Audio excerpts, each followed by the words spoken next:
അസ്സലാമു അലൈക്കും വറഹ്മത്തുള്ളാ. ബിസ്മില്ലാ അൽഹംദുലില്ലാ. ബലി പെരുന്നാളിന് വളരെ വലിയ പ്രതിഫലം ലഭിക്കുന്ന ഒരു കർമ്മമാണ് അള്ളാഹുവിന് വേണ്ടി മൃഗത്തെ ബലിയറുക്കുക എന്നുള്ളത്. ഉദ്ഹിയ എന്നാണ് നമ്മൾ സാധാരണയായി ഇതിനെ പറയുന്നത്. ഈ ഉദ്ഹിയ എന്ന വാക്ക് വരുന്നത് ദുഹ എന്ന പദത്തിൽ നിന്നാണ്. ദുഹ എന്ന് പറഞ്ഞു കഴിഞ്ഞാൽ പ്രഭാതം, അഥവാ നമ്മൾ സാധാരണയായി ഉദ്ഹിയ നിർവഹിക്കുന്നത് അല്ലെങ്കിൽ ബലി അർക്കുന്നത് പ്രഭാതങ്ങളിലായിരിക്കും.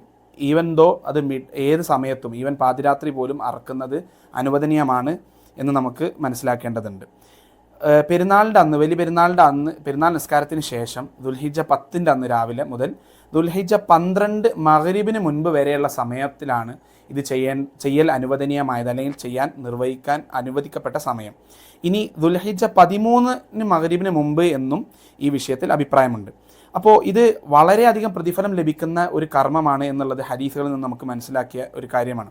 ഇപ്പോൾ സൂറത്തുൽ കൗസർ, ഇന്ന അഅ്തൈനാക്കൽ കൗസർ എന്ന് പറയുന്ന സൂറത്ത് അവസാനിപ്പിക്കുന്ന ഫസ്വല്ലി ലി റബ്ബിക വൻഹർ എന്ന് പറയുന്നുണ്ട്.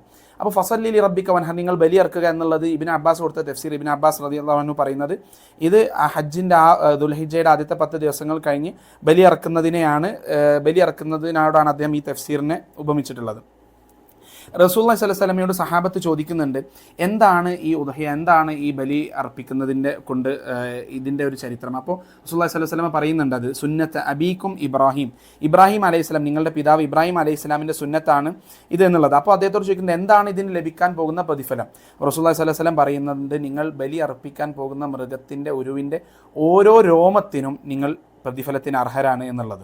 ഇപ്പോൾ ഇബ്നു ഉമർ റളിയല്ലാഹു അൻഹു പറയുന്ന റിപ്പോർട്ട് കാണാം. റസൂലുള്ളാഹി സ്വല്ലല്ലാഹു അലൈഹി വസല്ലമ 10 വർഷത്തോളം മദീനത്തുണ്ടായിരുന്ന ഓരോ വർഷവും റസൂലുള്ളാഹി സ്വല്ലല്ലാഹു അലൈഹി വസല്ലമ ഉദ്ഹിയ നിർവഹിച്ചിട്ടുണ്ട് എന്നുള്ളത്. ഇനി ഈ വിഷയത്തിലൊരു അഭിപ്രായ വ്യത്യാസം എന്നുള്ളത്, അത് വാജിബാണോ അതോ സുന്നത്ത്, അതോ നിർബന്ധമായ ഒരു കർമ്മമാണോ, അതോ ചെയ്തില്ലെങ്കിൽ കുറ്റം കിട്ടുന്ന നിർബന്ധമായ കർമ്മമാണോ അതോ സുന്നത്താണോ എന്നുള്ളത് ആണ് അഭിപ്രായ വ്യത്യാസം. അപ്പോൾ ഹനഫി മദ്ഹബിൽ ഇതിനുള്ള വിധി പറഞ്ഞിട്ടുള്ളത് വാജിബാണ്, അഥവാ ഇത് ഉദ്ഹിയ നിർവഹിക്കാൻ സാമ്പത്തികമായി ശേഷിയുള്ള എല്ലാ ആളുകൾക്കും ഇത് വാജിബാണ്, ഇത് നിർബന്ധമാണ് എന്നുള്ളതാണ്. ഷാഫി മദ്ഹബിലും ഹംബലി മദ്ഹബിലും മാലിക്കി മദ്ഹബിൻ്റെ ഭൂരിപക്ഷത്തിലും ഇത് വാജിബല്ല, മറിച്ച് ശക്തമായ സുന്നത്താണ്, അല്ലെ സുന്ന മുഅക്കദയാണ് എന്നുള്ളത് കാണാൻ പറ്റും. ഇപ്പോൾ സുനനെ തിർമിദിയിലൊരു റിപ്പോർട്ടിൽ ഒരാൾ വന്ന് ഇബ്നു ഉമർ റളിയല്ലാഹു അൻഹുവിനോട് ചോദിക്കുന്നുണ്ടോ, ഇബ്നു ഉമർ ഉദ്ഹിയ വാജിബാണോ അല്ലയോ. അപ്പോൾ ഇബ്നു ഉമർ കൊടുത്ത മറുപടി, റസൂലുള്ളാഹി സ്വല്ലല്ലാഹു അലൈഹി വസല്ലം ഇത് ചെയ്തു, മുസ്ലിമീങ്ങൾ അതിനെ പിന്തുടർന്നു. അപ്പോൾ ഈ മനുഷ്യൻ വീണ്ടും ഇബ്നു ഉമറിനോട് ചോദിക്കുകയാണ്, ഞാൻ ചോദിച്ച ചോദ്യം നിങ്ങൾക്ക് മനസ്സിലായില്ലേ, ഞാൻ ചോദിച്ചത് ഇത് വാജിബാണോ അതോ സുന്നത്താണോ എന്നുള്ളതാണ്. ഇബ്നു ഉമർ റളിയല്ലാഹു അൻഹു അതിന് വീണ്ടും കൊടുത്ത മറുപടി, നിങ്ങൾക്ക് ഞാൻ തന്ന മറുപടി മനസ്സിലായില്ലേ, റസൂലുള്ളാഹി സ്വല്ലല്ലാഹു അലൈഹി വസല്ലം ചെയ്തു, മുസ്ലിമീങ്ങൾ അത് പിന്തുടർന്നു. അപ്പോൾ ഇതിനെ ഇമാം തിർമിദി ഇതിന് കൊടുക്കുന്ന വിശദീകരണം, ഈ ഹദീസ് എന്ന് പറയുന്നത് അഹ്ലുൽ ഇൽമിൻ്റെ ആളുകൾ ചെയ്ത പ്രവൃത്തിയുടെ അടിസ്ഥാനത്തിലാണ്. അതായത് ഉദ്ഹിയ എന്നുള്ളത് വാജിബല്ല, മറിച്ച് സുന്നത്താണ്, ആളുകൾ അത് ചെയ്യേണ്ടതായിട്ടുള്ള ഒരു സുന്നത്ത് തന്നെയാണ് എന്നുള്ളത്. ഇപ്പോൾ സഹീഹായി വന്ന റിപ്പോർട്ടുകളിൽ കാണാൻ പറ്റും, അബൂബക്കർ സിദ്ദീഖും ഉമർ ഖത്താബും ഇബ്നു ഉമർ, ഇബ്നു അബ്ബാസിനെ പോലെയുള്ള കുറേ സഹാബത്ത് ഇവർ മനഃപൂർവ്വം ഇത് ചില വർഷങ്ങളിൽ ചെയ്യാറുണ്ടായിരുന്നില്ല, ഇത് വാജിബല്ല എന്ന് ജനങ്ങളെ പഠിപ്പിക്കാൻ വേണ്ടി. ഇനി റസൂലുള്ളാഹി സ്വല്ലല്ലാഹു അലൈഹി വസല്ലമ ഇതിനെ ഉദ്ഹിയ നിർവഹിച്ചതിന് ശേഷം കുറച്ച് ഭാഗം അദ്ദേഹം ഭക്ഷിക്കുമായിരുന്നു, കുറച്ച് ഭാഗം പാവങ്ങൾക്ക് ദാനം ചെയ്യും, കുറച്ച് ഭാഗം കുടുംബങ്ങൾക്ക് വിതരണം ചെയ്യുകയൊക്കെ ചെയ്യും. അപ്പോൾ ഇതിൽ നിന്ന് ഇസ്തിംബാത്ത് ചെയ്തുകൊണ്ട് പണ്ഡിതന്മാർ പറയുകയാണ്, നമ്മൾ 1/3 നമ്മൾ ഭക്ഷിക്കുക, 1/3 പാവങ്ങൾക്ക് വിതരണം ചെയ്യുക, 1/3 നമ്മുടെ കുടുംബങ്ങളിലേക്ക് വിതരണം ചെയ്യുക എന്നുള്ളത്. അപ്പോൾ ഈ ഒരു സമ്പ്രദായം ഈ ഒരു റിപ്പോർട്ടിൽ നിന്ന് വന്നതാണ് എന്ന് നമുക്ക് മനസ്സിലാക്കാൻ പറ്റും.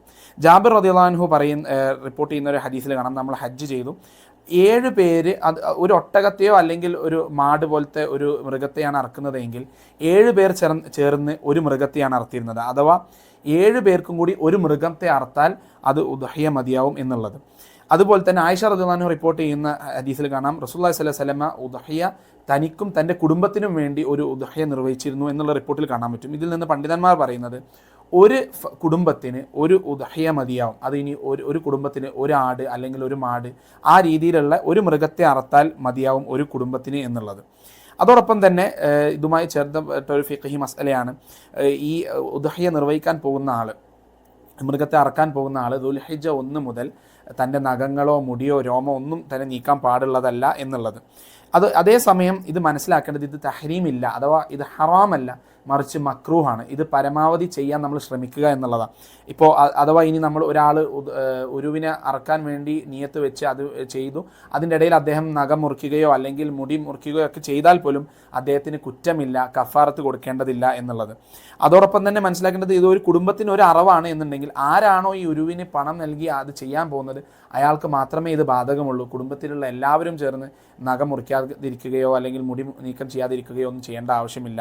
അപ്പോൾ കുറച്ച് ദിവസങ്ങൾ കഴിഞ്ഞാൽ പെരുന്നാൾ വരികയാണ്. കഴിവുള്ള എല്ലാവരും ഇത് കാരണം ശക്തമായ സുന്നത്താണ്, പ്രോത്സാഹിപ്പിക്കപ്പെട്ട സുന്നത്താണ്. എന്തെങ്കിലും നമ്മൾ ഒരുപാട് കാര്യങ്ങൾക്ക് വേണ്ടി പണം ചെലവാക്കുന്ന ആളുകളാണ്. അതുകൊണ്ട് ഒരു കുടുംബത്തിന് ഒരു മൃഗത്തെയെങ്കിലും മറക്കുന്ന ഒരവസ്ഥ നമ്മൾ നാട്ടിലുണ്ടാവണം എന്നുള്ളത് ഇതോടൊപ്പം തന്നെ ഉപദേശിക്കുകയാണ്. അൽഹംദുലില്ലാഹി റബ്ബിൽ ആലമീൻ. അസ്സലാമു അലൈക്കും വറഹ്മത്തുള്ളാഹി. فتعالى الله الملك الحق ولا تعجل بالقرآن من قبل أن يقضى إليك وحيه وقل رب زدني علما